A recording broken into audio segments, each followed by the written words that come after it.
நண்பர்களை நீங்கள் பார்த்து கொண்டு இருப்பது உங்கள் கௌசிகா ரிவ்யூ. சரி வாங்க வீடியோக்குள்ள போய் என்ன நடக்க போகுது அப்படின்னு சொல்லிட்டு பாத்தீங்கன்னா அட்டகாசமான சம்பவத்தை வேற லெவல்ல நம்ம தாட்சாயினி மறுபக்கம் காத்தியும் செஞ்சு முடிச்சுட்டாங்க.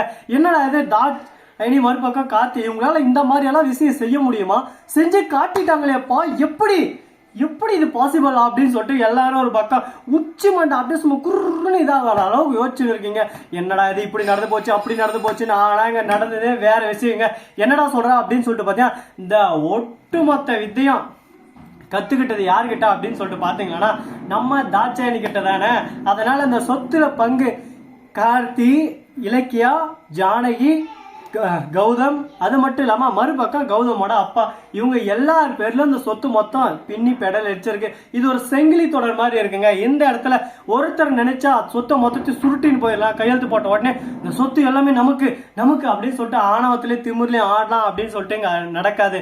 இவங்க எல்லாரும் கையெழுத்து போடணும். இவங்க எல்லாரும் கையெழுத்து போட்டா மட்டும்தான் இந்த ஒட்டுமொத்த சொத்தும் ஒருத்தர் பேருக்கு மாறும். இல்லைன்னா இது போர்ஜரி கேஸ்ல தான் மாறும். அதுக்கப்புறம் ஜெயில போயிட்டு ஒரு பக்கம் சாப்பிடுற ரசா களி சாப்பிடுற ரசா களி அப்படின்னு சொல்லிட்டு களி தான் சாப்பிடணும்.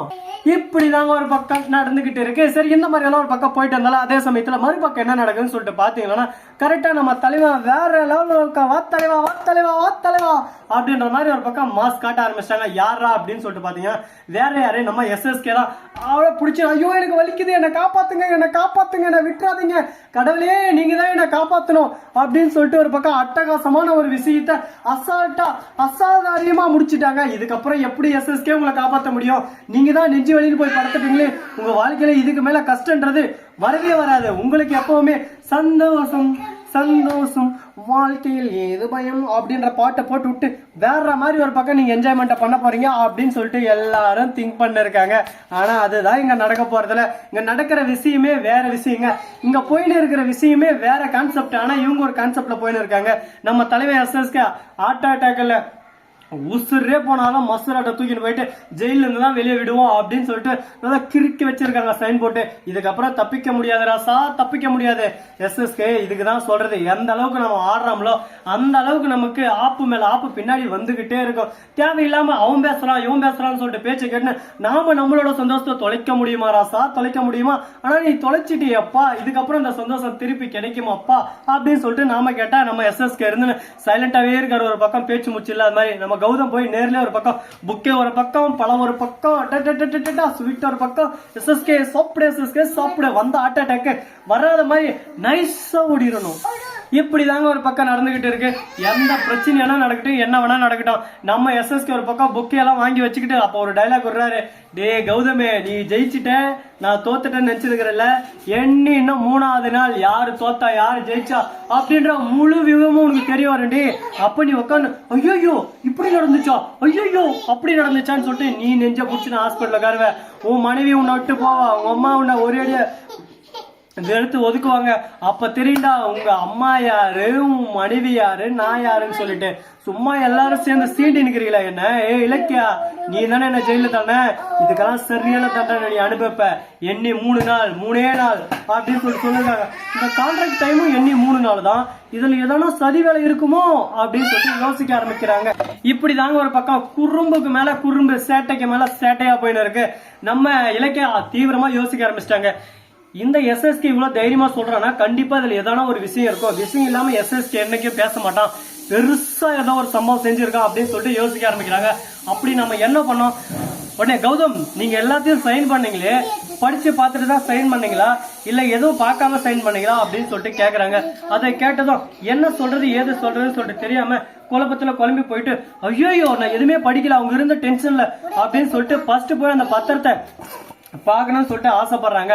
ஆனா போய் பார்க்கலைங்க. என்ன யோசிக்க ஆரம்பிக்கிறாங்க. கௌதம் படிச்சு பாத்தீங்கன்னா அவங்க பண்ண பிரஷர்ல நான் படிக்கலாம் ஒண்ணும் இல்லை அப்படின்னு சொல்லிட்டு சொல்றாரு. இப்பதான் எனக்கு உண்மையெல்லாம் தெரிய வருது. ஒருவேளை கௌதம் இந்த சொத்து மொத்தத்தையும் காத்து பேருக்கு மாத்திட்டு இருப்பாங்களோ அப்படின்னு சொல்லிட்டு கேக்குறாங்க. ஐயோ இலக்கியா, என்ன குண்டை தூக்கி தலையில போடுற, அப்படி மட்டும் நடந்துருச்சு, எனக்கு ஹார்ட் அட்டாக்ல முச்சே நின்றோம். கார்த்திக் இந்த சொத்து போனா எனக்கு பிரச்சனையா இல்லை. ஆனா அந்த தாட்சாயினி எஸ்எஸ்கே கண்டிப்பா இதுல ஏதான லீலைகள் செஞ்சிருப்பாங்க. அந்த சொத்து ஆட்டே போறதுக்கோசரம் அவங்களுக்கு அந்த சொத்து மேலதான் கண்ணு. இந்த பிசினஸ் ரீதியா எப்படியாவது முன்னேறணும், எப்படியாவது இந்த சொத்து ஆட்டே பண்ணணும்னு சொல்லிட்டு கங்கணம் கட்டி தெரிஞ்சுன்னு இருக்காங்க. ஒரு கேப் கிடைச்சா போதும், கேப்ல சிந்து பாட்டிட்டு அப்படியே சொத்தை தூக்கின்னு போயிருவாங்க. அதனால எந்த விஷயம் செஞ்சாலும் பார்த்து செய்யணும் குமாரு, இல்ல மாட்டிக்குவோம் அப்படின்ற மாதிரிதான் ஒரு பக்கம் இருக்காங்க. இப்ப என்னதான் நடந்துச்சு, என்னதான்டா இளவு பண்ண போறீங்க, ஏதாவது ஒன்று சொல்லி தொலைங்களாடா. சீரியலாடா அது, சீரியலா டென்ஷனா பண்றீங்க. ஒரு பக்கம் இந்த பக்கம் சொத்தை கடத்துறாங்க, அந்த பக்கம் ஆளை கடத்துறாங்க, இந்த பக்கம் ஹார்ட் அட்டாக், அந்த பக்கம் கொட்டை அட்டாக், என்ன நடக்குதுங்க அப்படின்னு சொல்லிட்டு ஒரு பக்கம் கன்ஃபியூஷனாவே போயிட்டு இருக்காங்க. கன்ஃபியூஷனே மானாங்க, எல்லாமே ஒரு பக்கம் கிளாரிபிகேஷன் தான் வரப்போகுது. நம்ம இலக்கியம் மறுபக்கம் நம்ம கௌதமும் சந்தோஷமான ஒரு வாழ்க்கையை தொடங்க போறாங்க. அவங்க 2 பேருக்கும் குழந்தை நிக்க போகுது.